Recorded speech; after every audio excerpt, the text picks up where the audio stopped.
Hello again, guys. Nicola here from Archangel RC, and you are just in time for the flight of the new XK A1200 FPV plane from Banggood. Purchase link is in the description, and we're about to fly this little beauty. If you haven't seen the opening of the box and the assembly of the plane, please follow the link uh, in the description or the tag showing on the video. Otherwise, keep watching. This is one pretty easy to assemble plane, and we're about to fly it, and off we go. Now, getting used to the sensitivity of the system, going up and down a little bit. Like I said in the previous video, I'm taking off in high rates mode to allow full control of the moving surfaces of the plane. And apart from that jumpy start, the plane flew perfectly from there on, despite the windy weather. Very surprised by this. Very nice flying plane, and looks very stable in the air. We'll have to verify that when I get the FPV system.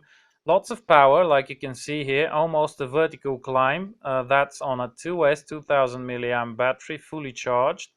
And the high rates mode of the stabilization system does allow you to do, whatever, rows, loops, whatever you can think of, but it always keeps the plane level if you let go of the sticks. So here you can see my unsuccessful attempt to do a loop without sufficient speed. So after taking a short dive, a loop is no problem. Wings didn't fall off, so that's a good thing. They are holding well. Good to know that. And also slow flight with this thing, a little bit against the wind, very stable, very surprising. I'm really happy with how this thing performs. Keep in mind the rudder is a bit sensitive because the motor is blowing right at it, so make sure you don't use a lot of it. But overall, this plane is very stable. I would definitely recommend it to newcomers, not only to planes but also to the radio control hobby generally. So very nice looking plane, flies very well, glides very well, has sufficient power to do whatever pretty much. It's not designed to do 3D, but should you need to, it can perform some stuff.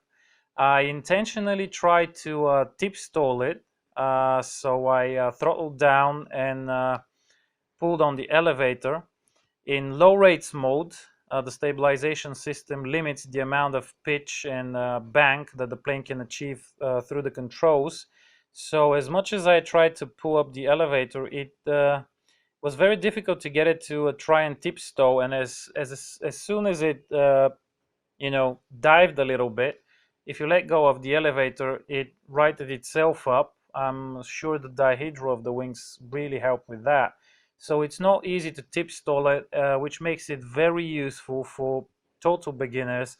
Will definitely be able to fly this comfortably and have some great fun, and then move to the high rates mode when they feel ready. The only drawback is there is no manual mode, or at least I couldn't find it, so you're always flying with stabilization on.